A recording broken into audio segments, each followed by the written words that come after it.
Welcome back to ED Academy. तो जैसे कि हम लोग अभी स्टार्ट कर चुके हैं इंपॉर्टेंट क्वेश्चंस की सीरीज, ठीक है। एक लॉट में आपको बता चुकी हूँ जिसमें फर्स्ट से हम लोग 10 क्वेश्चन डिस्कस कर चुके हैं, जिसमें मैंने आपको बताया कि 3 मार्क के क्वेश्चन आपको कैसे करने हैं और वही क्वेश्चन अगर आपका 5 मार्क में बच जाएगा तो आपको उससे कैसे डील करनी है, ठीक है।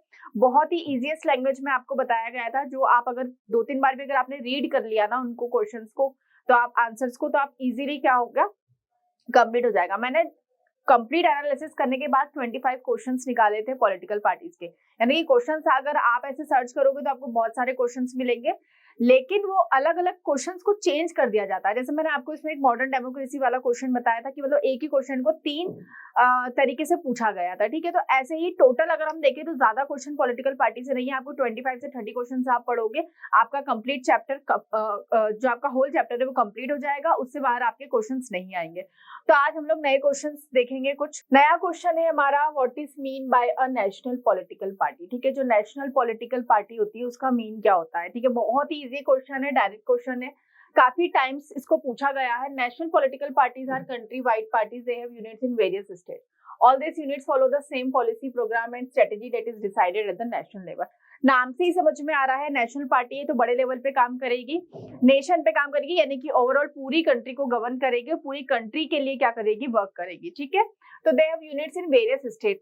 अब नेशनल पार्टीज की जो अलग अलग यूनिट्स होती है, जैसे कि अभी हम देखें सेंट्रल गवर्नमेंट जो हमारी है, अगर आपको फेडरलिज्म याद हो तो फेडरलिज्म में 3 पार्ट होते हैं, सेंट्रल गवर्नमेंट, स्टेट गवर्नमेंट और फिर आपका सबऑर्डिनेट गवर्नमेंट, ठीक है। तो यहाँ पर क्या होता है, आपका जो 3 सिस्टम होते हैं, तो जो सेंट्रल गवर्नमेंट होती है, अभी हमारे यहाँ जैसे अगर हम करंट की बात करें तो बीजेपी पार्टी जो है वो रूल कर रही है, और भी बहुत सारे जो स्टेट है वहां पर भी बीजेपी पार्टी क्या कर रही है, रूल कर रही है। तो क्या बोल रहा है, दे have units in various state. तो मेन सेंट्रल में भी क्या है, आपकी बीजेपी पार्टी है, और अलग अलग स्टेट में भी इसकी जो यूनिट्स फैली हुई है, वहां पर भी कुछ स्टेट में कांग्रेस है लेकिन कुछ स्टेट्स में बीजेपी पार्टी है, ठीक है। All this units follow the same policy. ये सारे, अगर बीजेपी पार्टी क्या कर रही है, अभी रूलिंग पार्टी है, और अगर वो कोई पॉलिसी बना रही है तो बाकी जगह भी जो बीजेपी की यूनिट्स है, जो पार्टी है, उसको वही पॉलिसी को फॉलो करना पड़ेगा। And strategy that is decided at the national level, जो नेशनल लेवल पे डिसाइड हो जाती है, ठीक।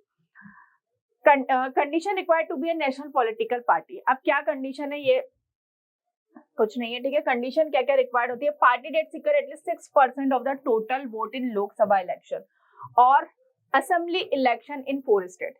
ध्यान से समझना, जो पार्टी होती है उसको एटलीस्ट 6% टोटल वोट चाहिए लोकसभा में। लोकसभा में कितनी सीट होती है आपकी, 545, 550 मैक्सिमम होती है, लेकिन हम 545 कंसीडर करते हैं, ठीक है। और इसका कितना, आपका 6%, ठीक है। 6% आप कैलकुलेट करना, तो 545 का अगर हम 6% आप कैलकुलेट करके कमेंट सेक्शन में बताएंगे तो टोटल वोट्स होने चाहिए। बीच में लिखा है और लिखा है, एंड नहीं लिखा, कंफ्यूज मत होना। और लिखा है मतलब कि या तो ये, जब हम और का यूज करते हैं तो या तो ये फॉलो होना चाहिए या फिर ये वाली चीज फॉलो होनी चाहिए। एंड मतलब ये भी और ये भी, ठीक है। या तो 6% लोकसभा इलेक्शन में उसको वोट होने चाहिए, या फिर असेंबली इलेक्शन, यानी कि जो आपके असेंबली के इलेक्शन होते हैं, जो स्टेट के इलेक्शन होते हैं, उसमें 4 स्टेट में जीतनी चाहिए, ठीक है। या तो 6% वोट मिल जाए इसको, अगर 6% वाला ही क्राइटेरिया फॉलो नहीं करिए तो 4 स्टेट में जीत जाए, ठीक। Win at least 4 seat in the Lok Sabha में एटलीस्ट उसको 4 सीट तो जीतनी पड़ेगी। There were 7 recognised national party in India, 2019 का हमको दिया गया है। हमारे पास 7 ऐसी क्या है, नेशनल पार्टी है। पहली all India Trinamool Congress, Bahujan Samaj party BSP, Bharatiya Janata party BJP जो अभी रूलिंग पार्टी है करंट में, communist party of India, communist party of India CPI, Marxist INC, Indian National Congress और नेशनलिस्ट कांग्रेस पार्टी एनसीपी, ठीक है। तो ये 7 2019 के डेटा के अकॉर्डिंग, ठीक है। तो ये क्वेश्चन आपका बहुत ही इजी है, नेशनल लेवल पे काम करती है, पॉलिसी बनाती है, प्रोग्राम्स बनाती है, स्ट्रेटेजी बनाती है, जिसको सब यूनिट्स क्या करती है, फॉलो करती है। 6% लोकसभा में वोट चाहिए, या फिर 4 असेंबली इलेक्शन में इसको क्या चाहिए, 4 स्टेट से जीतनी चाहिए, ठीक है। और लोकसभा में एटलीस्ट इसकी 4 सीट तो होनी चाहिए, ठीक। तो बहुत ही इजी था ये। नेक्स्ट क्वेश्चन पे हम लोग स्विच करेंगे। What is mean by regional party and state the condition required. Same जैसे नेशनल का आया है वैसे रीजनल। नेशनल मतलब बड़े नेशन पे काम कर रही है, रीजनल रीजन वर्ड से ओरिजिनेट हुआ है।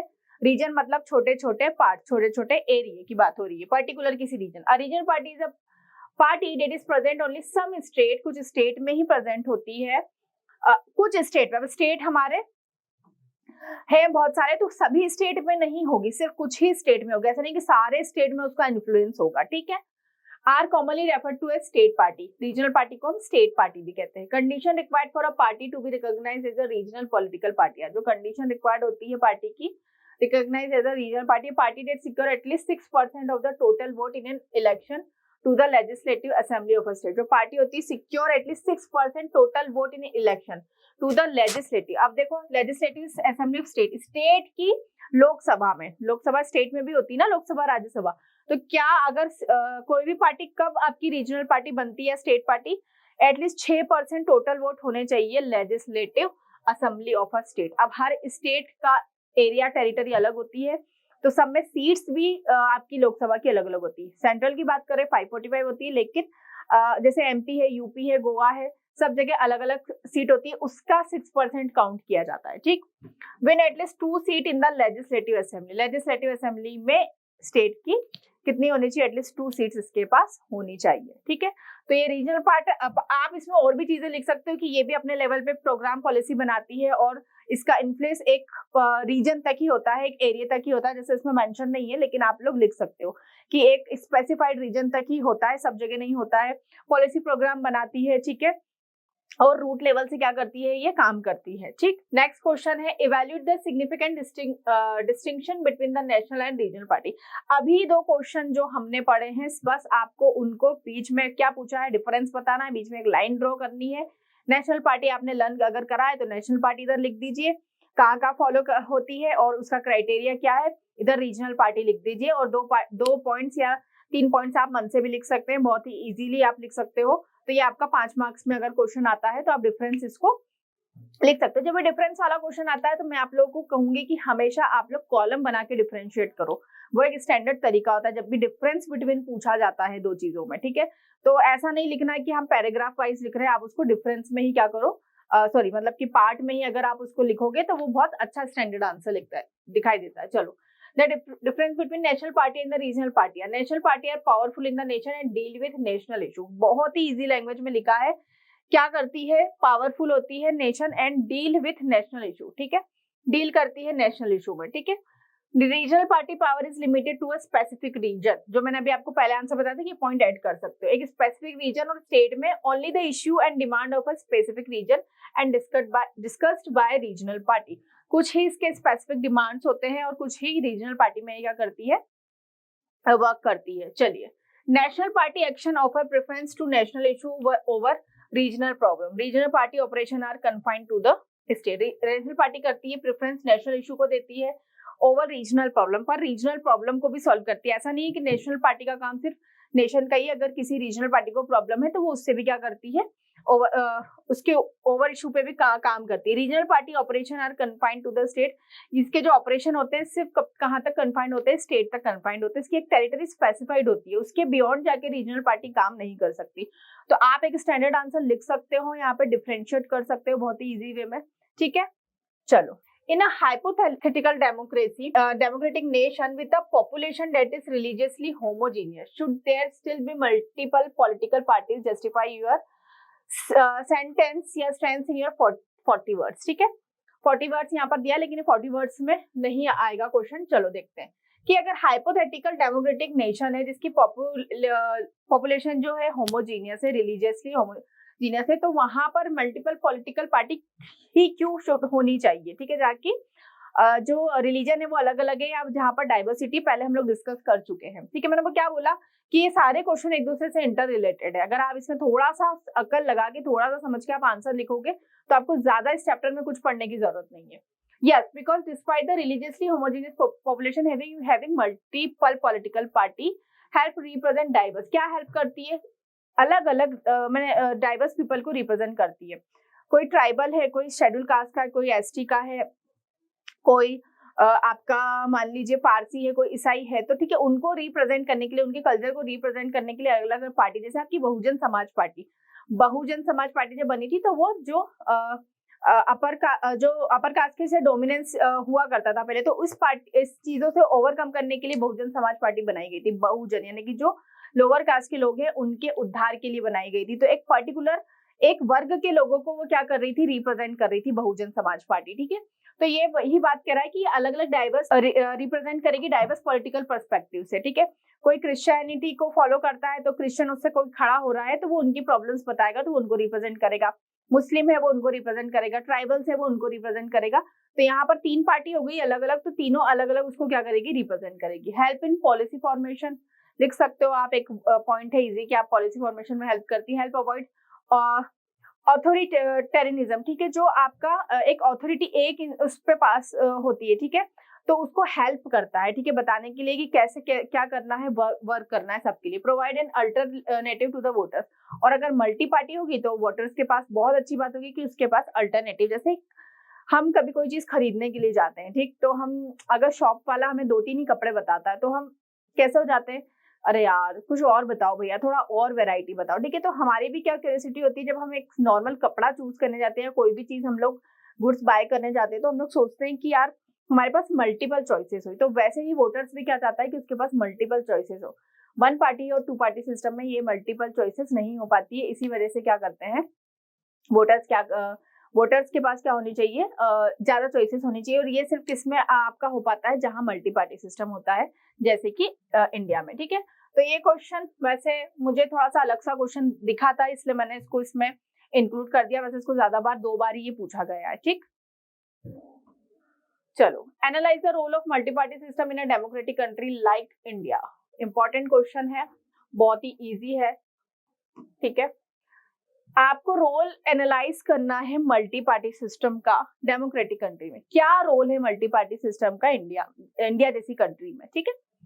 In a democratic system like India, multi-party policy play a crucial role in representing the diverse interests and aspiration of the citizen. अब ये वर्ड 2-3 बार आ गया कि डाइवर्स क्या है आपका, डाइवर्स इंटरेस्ट की बात हो रही है, ठीक। एस्पिरेशन ऑफ द सिटीजन, ठीक है। तो डाइवर्स इंटरेस्ट मतलब लोगों के जो अलग अलग इंटरेस्ट है, मल्टीपल लोग आपके पास मल्टी पार्टी सिस्टम में अलग अलग लोग खड़े हो रहे हैं अलग अलग मुद्दों को उठाने के लिए, अलग अलग लोगों को रिप्रेजेंट करने के लिए। कोई ट्राइबल लोग के लिए काम करना चाहता है कि ट्राइबल्स बहुत ज्यादा पिछड़े हुए हैं, तो उनके लिए अगर वो काम कर रहा है तो वो क्या बता रहा है कि आप देखिए मतलब कि इनके इन मुद्दों पे वो बात कर रहा है, ठीक। तो डाइवर्स लोगों को दिखाने के लिए, उनको रिप्रेजेंट करने के लिए, उनके इशुओं को रिप्रेजेंट करने के लिए मल्टी पार्टी सिस्टम का होना जरूरी होता है। The multi-party system allow for a competitive and dynamic political environment. Multi-party system competitive environment देती है, where party with different ideology, सब पार्टी की आइडियोलॉजी डिफरेंट होती है, ठीक। एंड एजेंडा भी अलग होता है, can participate and compete for the support of electorate. तो ये अलग आइडियोलॉजी के साथ काम करती है, अलग एजेंडा होता है, या आप लिख सकते हो डिफरेंट पॉलिसी पे भी काम करती है। The presence of multiple parties also provide a check and balance against any one party become a powerful and dominant. अगर जब प्रेजेंस होता है किसका, मल्टीपल पार्टीज का, also provide a check and balance provide करती है against any one party becoming too powerful and dominant, ठीक है। तो ये क्या होता है, बहुत ज्यादा पावरफुल होता है और ये डोमिनेट, अगर कोई पार्टी बहुत ज्यादा पावरफुल या डोमिनेंस कर रही है तो दूसरी पार्टी उस पर क्या कर सकती है, प्रेशर बना सकती है, उनको क्रिटिसाइज कर सकती है, ठीक है, और चेक भी कर सकती है। तो चेक एंड बैलेंस सिस्टम पे भी मल्टी पार्टी सिस्टम काम करता है। The system allow a variety of interest and opinion to enjoy political representation. ये सिस्टम अलाउ करता है वेराइटी ऑफ इंटरेस्ट, अलग अलग वेराइटी देगा आपको, अलग अलग ओपिनियन, ताकि आप इंजॉय कर सको पॉलिटिकल रिप्रेजेंटेशन, ठीक। People can make a choice between several candidates, people के पास अलग अलग कैंडिडेट्स की चॉइस होती है। Thought this system different and diverse parties should represent the section of society. तो ये सिस्टम डिफरेंट और डाइवर्स सेक्शन, अलग अलग सेक्शन को, मल्टीपल सेक्शन को क्या करता है, रिप्रेजेंट करता है सोसाइटी के। जैसे हमारी इंडिया की सोसाइटी बहुत डाइवर्स है, बंगाली है, गुजराती है, सिंधी है, मुस्लिम है, मराठी है, और रिलीजन के बेसिस पे सिख, ईसाई है, हिंदू है, ठीक है। और आपका कल्चर के बेसिस पे आप देखोगे जैसे कि नॉर्थ ईस्ट के मिजोरम है, आपका मणिपुर है, असम है, वहां पर वो कल्चर के बेसिस पे अलग अलग है, ठीक है। Not absorb in the hands of one single party. India adopted this system because of the vast diversity and plurality in the nation. तो इंडिया ने इसलिए सिस्टम को अडॉप्ट किया क्योंकि यहाँ पर वास्ट डाइवर्सिटी, यहाँ पर 2 पार्टी बाय पार्टी सिस्टम काम ही नहीं कर सकता। क्यों? क्योंकि 2 पार्टी इतने लोगों को कैसे रिप्रेजेंट कर पाएगी, ठीक। तो अब जैसे क्या एक एग्जांपल ले लेते हैं, मान लो जैसे क्लास में आपकी बहुत बड़ी क्लास है, सबके ओपिनियन अलग अलग है, ठीक है, 2 मॉनिटर बना दिए या 2 कैंडिडेट्स बना दिए तो वो सबके ओपिनियन को नहीं रिप्रेजेंट कर पाएंगे, ठीक है। तो एक उसका क्लास का वो होगा कि क्लास में किस किस टाइप के स्टूडेंट्स है, ठीक है, उनकी थॉट्स प्रोसेस क्या कहती है, वो अलग अलग थॉट पे काम करते हैं, ठीक। तो ये आपका क्वेश्चन 5 मार्क में बहुत बार पूछा गया है, एटलीस्ट 4 to 5 टाइम्स पूछा गया है, तो इसको याद कर लीजिए, बहुत ही इजी वे में है। 17 क्वेश्चन की बात करते हैं। Name the national political party which response secularism and the welfare of weaker section and minority, mention any 4 feature of that party. Question पूछा है कि एक ऐसी नेशनल पार्टी के बारे में आपको बताना है जो क्या कर रही है, which espouse secularism and the welfare of weaker section, जो क्या कर रही है, वीकर सेक्शन पे काम करती है और माइनॉरिटी पे काम करती है, ठीक है। Mention any 4 feature of that party. The national party which espouse secularism and the welfare of weaker section and minority in the Indian National Congress, ठीक है, जिसका नाम क्या है, इंडियन नेशनल कांग्रेस। आपकी एनसीईआरटी में 7 या 8 नेशनल पार्टी की सारी आइडियोलॉजी, उनका फाउंडर कौन था, वो कब फाउंडेड हुई थी, सब कुछ बताया गया है, ठीक है। अगर आपने पढ़ा होगा तो आप क्वेश्चन समझ से याद कर लोगे। तो सेक्युलरिज्म जैसी वर्ड आएगा INC. The main feature of Indian National Congress are it is one of the oldest party in the world, founded in 1885। A O Hume ने इसको क्या किया था, फॉर्म किया था। सेंट्रिस्ट पार्टी है ये, ना राइटिस्ट विंग पे काम करती है ना ही लेफ्टिस्ट पे। In this ideology orientation the party spouse secularism and the welfare of weaker section and minority, ठीक है। ये वीकर सेक्शन और माइनॉरिटी पे बात करती है। बहुत सारे बच्चे सोच रहे होंगे अरे इंडियन नेशनल कांग्रेस कैसे काम करती है, और आपने राहुल गांधी के बहुत सारे मीम्स वगैरह देखे होंगे, तो आपके दिमाग में ये घोड़े दौड़ रहे होंगे कि कैसा है। तो ये स्टार्टिंग में जब हुई थी तो एक पार्टी अपनी आइडियोलॉजी बताती है कि हम इस सेक्शन के लिए काम करना चाहते हैं, सेक्युलरिज्म को बढ़ावा देना चाहते हैं, कि धर्म निरपेक्ष, ठीक है, कि हम किसी भी धर्म को बढ़ावा नहीं देते, धर्म के बेसिस पे वो नहीं करते हैं। तो कुछ बातें कहने की भी होती है, ठीक है। तो आप सेक्युलरिज्म का मतलब आपको पता होगा तो आप जल्दी से कमेंट सेक्शन में बताएंगे, अभी मैंने खैर बता भी दिया है।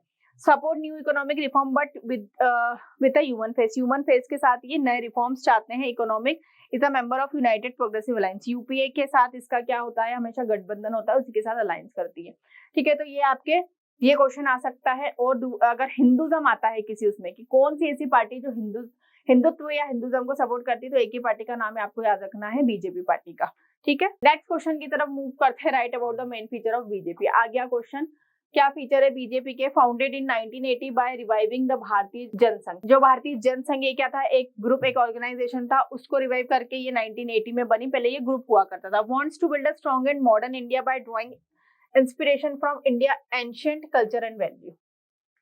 ये भी मॉडर्नाइजेशन को सपोर्ट करती, लेकिन ये अपने पुराने जो इंस्पिरेशन है इंडिया के, एंशिएंट कल्चर और वैल्यूज है, उनको क्या करके रखना चाहती है, प्रिजर्व करके रखना चाहती है। And Deendayal Upadhyay idea of integral humanism and Antyodaya, जो दीनदयाल उपाध्याय है, उनकी जो आइडियोलॉजी है, उनका जो आइडियाज है, उसको सपोर्ट करते हुए। कल्चर, नेशनलिज्म और Hindutva is an important element it's believe. जो हमारा कल्चर है कि ये हिंदुज्म को सपोर्ट करती है, हिंदुत्व को सपोर्ट करती है, ये अभी मैंने आपको पहले बता दिया था। Wants a uniform civil code for all religion and on religious conversion, ठीक है। ये सबके लिए एक जैसा यूनिफॉर्म सिविल कोड लेकर आना चाहिए। बात हो रही है जम्मू कश्मीर का, जब आर्टिकल 370 हटा था, तो ये शुरू से ही सपोर्ट में थे, क्योंकि जम्मू कश्मीर में आपका क्या होता था, वहाँ के लॉ और वहाँ का सारी चीजें जो थी, वहाँ का आपका कॉन्स्टिट्यूशन भी अलग था। तो हमेशा से बीजेपी पार्टी स्टार्टिंग से चाहती थी कि पूरी कंट्री में क्या होना चाहिए, क्योंकि जम्मू कश्मीर को हम अपना पार्ट मानते, तो यूनिफॉर्म सिविल कोड होना चाहिए। वहां पर अलग से कॉन्स्टिट्यूशन या सारी चीजें अलग से रूल्स रेगुलेशन नहीं होने चाहिए। तो वो ये यूनिफॉर्म सिविल कोड वही है, उस पर ये चाहती थी, और बीजेपी पार्टी ने कर भी दिखाया। आर्टिकल 370 को हटाने के बाद is currently the ruling party of the centre and member of national democratic alliance. NDA के साथ ये अलायंस करती है, और अभी करंटली में क्या है, ये 2014 से ये क्या है, रूलिंग पार्टी है। तो ये बहुत इजी, हिंदुत्व को एक ही पार्टी सपोर्ट करती है, जो है अपना बीजेपी मॉडर्नाइजेशन को भी सपोर्ट करती है, पर अपनी पुरानी चीजों को क्या करके रखना चाहती है, कंजर्व करके रखना चाहती है। नेक्स्ट क्वेश्चन 2 टाइप से पूछा गया है। Political party needed to a face overcome to a member of challenge in order to remain effective instrument of democracy. Write about such challenges. Political party face करती है, overcome करती है number of challenges in order to remain effective instrument of democracy. Write about कुछ challenges के बारे में आपको बताना है, ठीक है, इजी उसमें। सेकंड है, all over the world people express their dissatisfaction with the failure of political parties to perform their function, analyse the statement with argument. आपको बताना है कि जो पॉलिटिकल पार्टी बहुत सारे फेलियर वो को करती है, परफॉर्म करती है, और यहाँ पर क्या क्या प्रॉब्लम आती है पॉलिटिकली और चैलेंजेस जो आपके एनसीईआरटी में दिया है। एक तो फंक्शन बहुत इंपॉर्टेंट है और चैलेंजेस भी बहुत ज्यादा इंपॉर्टेंट है, ठीक है। तो फंक्शन एक तरीके से अगर हम देखें डायरेक्टली ये क्वेश्चन क्या इनडायरेक्टली क्या पूछ रहा है, चैलेंजेस पूछ रहा है, ठीक है। Lack of internal democracy within party, बहुत इंपॉर्टेंट है कि जो इंटरनल डेमोक्रेसी नहीं होती, कि पार्टीज में बहुत सारे अच्छे लीडर्स भी होते हैं, नेता भी होते हैं, अच्छे मेंबर्स भी होते हैं जो कैपेबल होते हैं, लेकिन फिर भी क्या होता है कि कुछ नेपोटिज्म वगैरह की वजह से क्या होता है, इनको चांस नहीं दिया जाता। जैसे कि इसका एग्जांपल हम देखेंगे कि कांग्रेस पार्टी अगर आप देखेंगे तो राहुल गांधी मतलब कितना कुछ काम नहीं कर रहे, लेकिन फिर भी वो क्या बने हुए हैं, चेयरमैन बने हुए हैं उस पार्टी के, सारी चीजें हैं। तो ये क्या होना चाहिए, लेक ऑफ डेम, अगर पार्टी के अंदर भी इलेक्शन हो कि लोगों से पूछा जाए कि किसको बनाना चाहिए, कौन डिजर्विंग कैंडिडेट है, तो वो होना चाहिए, लेकिन वैसा होता नहीं। तो lake of internal democracy, the challenges of dynastic succession, वही कि पीढ़ीवाद जो चला हुआ आ रहा है आपका, कि पहले कोई और रूल कर रहा था, डायनेस्टिक मतलब राजा का बेटा राजा। तो यहाँ पर देखो इंदिरा गांधी के बाद राजीव गांधी के बाद आपका देखेंगे हम कि सोनिया गांधी, और उसके बाद मतलब ये एक चलता आ रहा है ना कि दूसरे किसी उसको मौका नहीं दिया जा रहा। जवाहरलाल नेहरू के बाद इंदिरा गांधी आई, फिर राजीव गांधी आए। तो ये सारी चीजें क्या चल रही, कंटिन्यूशन में चलती जा रही है। दूसरा कोई भी तो हो सकता है ना कि कांग्रेस पार्टी में सारे ही मतलब ऐसे ही लीडर हो, ऐसा तो नहीं हो सकता। बहुत सारे डिजर्विंग कैंडिडेट भी होंगे जो सच में भी काम करना चाहते हैं देश के लिए, ठीक है। पर डायनेस्टिक सक्सेशन की वजह से उनको चांस नहीं मिलता। The growing role of money and muscle power in party, specially during election के टाइम पे जो रोल बढ़ रहा है किसका, मनी का और मसल पावर का। मैंने कल भी डिस्कस किया था कि मनी एंड मसल पावर की अगर हम जब बात करते हैं तो मनी एंड मसल पावर, जिनके पास पैसा होता है तो पैसा देके टिकट खरीद लेना, या डरा धमका के अपनी मसल पावर दिखा के। तो स्पेशल इलेक्शन के टाइम पे parties do not seem to offer a meaningful choice to the voter. या कभी कभी ऐसा होता है कि हमारे यहाँ भी जैसे कांग्रेस या बीजेपी पार्टी ही दो मेन ऐसी है, तो मल्टी पार्टी सिस्टम, लेकिन कुछ ही पार्टी ऐसी जो 19-20 काम कर रही है, इतना उनकी पॉलिसी में डिफरेंसेस नहीं है। तो वोटर्स के पास क्या नहीं होती, कभी कभी ऐसा सिचुएशन आ जाती है कि एक मीनिंगफुल चॉइस उनके पास नहीं होती है। तो देखो क्वेश्चन दो टाइप से पूछा गया है, लेकिन इनडायरेक्टली सिर्फ वो चैलेंजेस के बारे में बात कर रहा है। क्वेश्चन को थोड़ा सा टफ करके दे दिया गया है। Next, illustrates the situation which display a lack of internal democracy. कैसी सिचुएशन है जो डिस्प्ले करती है कि लैक ऑफ इंटरनल डेमोक्रेसी है। Situation that display a lack of internal democracy within a political party. Parties do not keep membership register. Party membership को register नहीं करती है। Do not hold organisation meeting and do not conduct internal election regularly. Meetings नहीं करना, मैंने अभी internal election के बारे में बताया, उसको नहीं करना, ठीक। Ordinary member of the party do not sufficient information on what happen inside. जो कुछ बेचारे ऑर्डिनरी होते हैं, जितना उनके कोई मतलब पावर में नहीं होते हैं या इतनी उनकी पहचान नहीं होती, लेकिन वो मेंबर होते हैं, तो उनको इतना कोई वो नहीं दिया जाता प्रिविलेज, या इनको उतनी इंपॉर्टेंस नहीं दी जाती। तो उनको तो बेचारों को पता ही नहीं होता है कि पार्टी के अंदर क्या चल रहा है। They do not have the means और the connection needed to influence the decision. As a result, the leader assume greater power to make decision in the name of the party. तो यहाँ पर क्या होता है, कनेक्शन जो they do not have the means of connection needed to influence the decision. ये इनके पास कोई ऐसा कनेक्शन नहीं होता है और कि जिससे ये डिसीजन से इन्फ्लुएंस हो जाए। As a result the leader assume greater power to make decision in the name of the party. तो यहाँ पर कुछ लीडर्स जो क्या एज्यूम करते हैं, ग्रेटर पावर एज्यूम करते हैं, या उनके पास होती भी है, ठीक है, डिसीजन लेने में। मतलब सबसे नहीं पूछा जाता पार्टी के मेंबर से, जो प्रोमिनेंट जो होते हैं या जो पावर में होते हैं वही डिसीजन मेकिंग में पार्टिसिपेट करते हैं। Since one or few leader exercise paramount power in the party, those who disagree with the leadership when it difficult to continue with the party. कुछ लीडर्स के पास एक्सरसाइज होती है paramount power in the party, तो वो disagree भी करते हैं वो लीडरशिप से, एंड उनको ज्यादा टाइम तक वो फिर क्या नहीं कर पाते, कंटिन्यू नहीं कर पाते हैं। More than loyalty to party principle and policy, personally loyalty to the leader become more important. तो जो अगर किसी पार्टी से वाकई में लॉयल्टी निभाता है तो उसको क्या मिलना चाहिए, उसको ये सारी चीजें मिलनी चाहिए, ठीक है। लेकिन ऐसा पॉसिबल नहीं हो पाता है। चलो, मोस्ट इंपॉर्टेंट क्वेश्चन, बहुत ज्यादा वेरी इंपॉर्टेंट है ये, कितनी बार पूछ चुके। Dynastic succession is one of the most serious challenge before the political party. ये तो बहुत इंपॉर्टेंट चैलेंज हो जाता है। The challenge of dynastic succession is one of the most serious challenge before the political party because most party do not practice open and transparent procedure. बहुत सारी party अपनी procedure को ओपन नहीं करती, ना ही उनकी प्रोसीजर कैसी होती है, ट्रांसपेरेंट होती है। Hence there are very few opportunity to an ordinary worker to rise the top in the party. अभी बात करी जो ऑर्डिनरी लोग होते हैं जिनको किसी का सपोर्ट नहीं मिलता, ठीक है, तो वो बेचारे, उनको पता ही नहीं होता है कि पार्टी के इनसाइड में क्या चल रहा है, क्या पॉलिसी पे वो काम कर रही है। Top leader favour people close to them और even their family member in many party. The top position are always controlled by member of one family.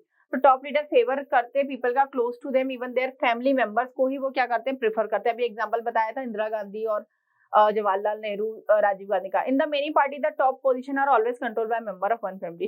तो जो टॉप पोजीशन होती है वन मेंबर या वन फैमिली के द्वारा ही control की जाती है, जिसका सबसे अच्छा एग्जाम्पल आपको मिलेगा Indian National Congress. This practice is unfair to other member. ये जो प्रैक्टिस चलती है कि भैया अपने ही लोगों को क्या देना है, फेवर देना है, ये बहुत सारे अच्छे लोगों के साथ क्या होती है, अनफेयर होती है and is bad for democracy. और ये डेमोक्रेसी इसको सपोर्ट नहीं करती, डेमोक्रेसी के लिए बैड है। Since people who do not have adequate experience or popular support come to occupy position of power, ठीक है। तो ऐसे बहुत सारे जिनके पास कोई एक्सपीरियंस नहीं होता है, जैसे अगर हम राहुल गांधी की बात करें कोई एक्सपीरियंस नहीं है तो भी वो ये लोग क्या करते हैं, फेवर की वजह से अच्छी पोजीशन क्या कर लेते हैं, पार्टी में ऑक्यूपाई कर लेते हैं या पावर में रहते हैं, ठीक है। बहुत ही इंपॉर्टेंट क्वेश्चन है बेटा, इसको याद कर लेना। नेक्स्ट क्वेश्चन की बात करते हैं, examine the role of money and muscle power among political party. अब आपको ये रोल बताना है कि मनी और मसल पावर का भी क्या रोल है। Role of money and muscle power among political party during election. Since party are focused only by winning election, they tend to use shortcut to win election. Party focus करती है only winning पे, election पे। They tend to use shortcut to win election. वो shortcut आजमाते हैं कुछ लोग। They tend to nominate those candidates who have can raise lots of money. तो वो क्या करते हैं, जिनके पास बहुत ज्यादा पैसा होता है, जिस पर्सन के पास वो जाता है पॉलिटिकल पार्टी से क्या कर लेता है, टिकट ले लेता है, ठीक है। Rich people and companies who give fund to the parties tend to have an influence on the policy and decision making. जिन कंपनी के पास या जिन कंपनीज के पास या जिन पीपल के पास क्या होता है, बहुत ज्यादा पैसा होता है, तो वो पार्टी, अगर उनको पता था पार्टी जीतेगी, उनको वो पैसा खिला के उनके फेवर में क्या बनवा लेते हैं, पॉलिसी बनवा लेते हैं। यहाँ पर ये मिसयूज होते हैं, उनके फेवर में डिसीजन ले लेते हैं। In some cases party support criminal who win election. कुछ कुछ केसेस में पार्टी क्या करती है, मसल पावर या उसकी वजह से क्या करती है, आपका क्रिमिनल्स को भी क्या दे देती है, वो दे देती है, टिकट दे देती है। Democrats all over the world are worried about the increasing rich of people and in rich people and in buying company democratic politics. तो बहुत वर्ल्ड में क्या है, डेमोक्रेटिक वर्ल्ड में क्या होता है कि इस चीज से वरीड हो रहे, क्योंकि ये चीजें बढ़ती जा रही है आजकल। देखें कि रिच लोग क्या करते हैं, पार्टी को अपने इन्फ्लुएंस में लेके अपनी बात मनवाना, पैसा देके, लॉट्स ऑफ मनी देके, ठीक है। ये भी बहुत ज्यादा इंपॉर्टेंट क्वेश्चन है, बहुत बार पूछा गया, हर एक आध साल छोड़ के या एक आध सेट में तो ये क्वेश्चन आ ही जाता है। A decline in the ideological difference among party in most party of the world has been seen. जो डिक्लाइन है आइडियोलॉजिकल डिफरेंस का, बहुत सारे पार्टी का और अलग अलग पार्ट ऑफ वर्ल्ड में देखने को मिला है कि ये जो अलग अलग, पहले अलग अलग आइडियोलॉजी पे काम करते थे, ठीक है, लेकिन धीरे धीरे ये आइडियोलॉजी कैसी होती जा रही है, आपकी डिक्लाइन होती जा रही है, ठीक। वर्ल्ड में which challenge to political parties referring to here enumerate some of the feature of the identified challenge. तो आपको बताना है कि इस चैलेंज से कैसे वो आप उसको रेफर करोगे और इन फीचर्स को आपको आइडेंटिफाई करना है। चलो, the challenges being referred to here is the lack of meaningful choice for the voter. जो चैलेंजेस होता है पहला कि लैक ऑफ मीनिंगफुल चॉइस होना। पहले क्या होता था, अलग अलग आइडियोलॉजी पे काम करते थे, ठीक है, हम ऐसा, लेकिन आजकल जो पॉलिसी आइडियोलॉजी होती जा रही है वो सेम होती जा रही है। इंडिया की बात नहीं हो रही, वर्ल्ड की भी बहुत सारी वर्ल्ड में भी ऐसा हो रहा है, बहुत सारी कंट्रीज की पॉलिटिकल पार्टी के साथ। In recent year, there has been a decline of the ideological difference among parties in most part of the world. कुछ सालों में हमने देखा गया है अलग अलग आइडियोलॉजी का क्या हो गया है, डिक्लिनेशन हो गया है। They agree one or more fundamental aspect but differ only in detail on how policy are to be framed and implemented. तो वो एग्री करते हैं अलग अलग फंडामेंटल एस्पेक्ट पे, differ only in details on how policy to be framed and implemented. तो कि कैसे पॉलिसी बना रहे हैं, कैसे उसको फ्रेम करेंगे, कैसे उसको इम्प्लीमेंट करेंगे। तो ज्यादा कुछ डिफरेंसेस आजकल की पॉलिटिकल पार्टीज में देखने को नहीं मिलता है, 19-20 का ही डिफरेंस देखने को मिलेगा। Thus who want really different policy and no option available to them, sometimes people cannot elect very different leader either because of the, ठीक है। तो यहाँ पर क्या होता है, जो डिफरेंट पॉलिसी होती है, जो सच में भी चाहते हैं डिफरेंट पॉलिसी को, उनके पास कोई ज्यादा ऑप्शन नहीं होता है अगर पॉलिटिकल पार्टीज की आइडियोलॉजी क्या नहीं होती, सेम नहीं होती है। देखो, जैसे कि हम यूएसए की बात करें, 2 ही पार्टी बाय पार्टी सिस्टम है। अगर हम यूके की बात करें, यूनाइटेड किंगडम की, वहां पर भी बाय पार्टी यानी कि 2 पार्टी सिस्टम काम करते हैं, तो ज्यादा लोगों के पास मीनिंगफुल चॉइसेस नहीं होती है, ठीक। Next question, what do you mean by term defection, what measure were adopted to prevent this practice. Important question है, आता है। डिफेक्शन क्या होता है? Defection in policy means changing party allegiance from one party on which a person got elected for a legislative body to a different party. सीधी सी बात है कि एक पर्सन या एक लीडर जो है बार बार पार्टी को क्या कर रहा है, स्विच कर रहा है, ऑन विच जब पर्सन गॉट इलेक्टेड हो गया है टू अ डिफरेंट पार्टी में, वो पैसों को लेके कि उसको पैसे दे रही है दूसरी पार्टी की, भैया इतनी पेटी हम लोग कैश देंगे तो हमारी पार्टी में आ जा, ठीक है। The constitution was amended to prevent elected MLA and MP from changing party. ये लोग बहुत पार्टी चेंज कर देते, जैसे बीजेपी में जीत गया, बहुत अच्छा बीजेपी का लीडर है और उसका बहुत अच्छी फेस वैल्यू है, तो कांग्रेस या दूसरी पार्टी जाके उसको क्या कर रही है, बहुत ज्यादा पैसा दे रही है और बोल रही है कि तुम हमारी तरफ से लड़ लो, तो उसको वोट देंगे तो पार्टी भी क्या हो जाएगी, जीत जाएगी। तो रिवॉर्ड्स के चक्कर में, कैश रिवॉर्ड्स के चक्कर में लोग क्या करते थे, पार्टीज फ्रिक्वेंटली चेंज करते रहते थे। इस प्रॉब्लम से ओवरकम करने के लिए कॉन्स्टिट्यूशन ने कुछ अमेंडमेंट करे। This was done because many elected were indulging in defection in order to become minister, cash reward. Now the law that is MLA और MP change party, he shall lose the seat in the legislature. तो बोला कि अगर MLA और MP during election या election के बाद अगर पार्टी को चेंज करेंगे तो वो अपनी सीट लेजिस्लेचर में लॉस्ट हो जाएगी, मतलब उनकी सीट मान्य नहीं होगी अगर वो पार्टी को चेंज करते हैं आफ्टर इलेक्शन या after winning. This has made any dissent even more difficult. MLA have to accept whatever the party leader decide. तो यहाँ पर क्या होता है कि अब एमएलए को डिसाइड करना होता है, अगर वो पार्टी चेंज करना चाहता है तो पहले वो चेंज कर सकता है, लेकिन बार बार पार्टी को चेंज नहीं कर सकता। तो ये डिफेक्शन इसको कहते हैं हम लोग, ठीक है। Next question, suggest any 5 to reform political party. बहुत इंपॉर्टेंट क्वेश्चन है, एक आध सेट में आएगा ही आएगा।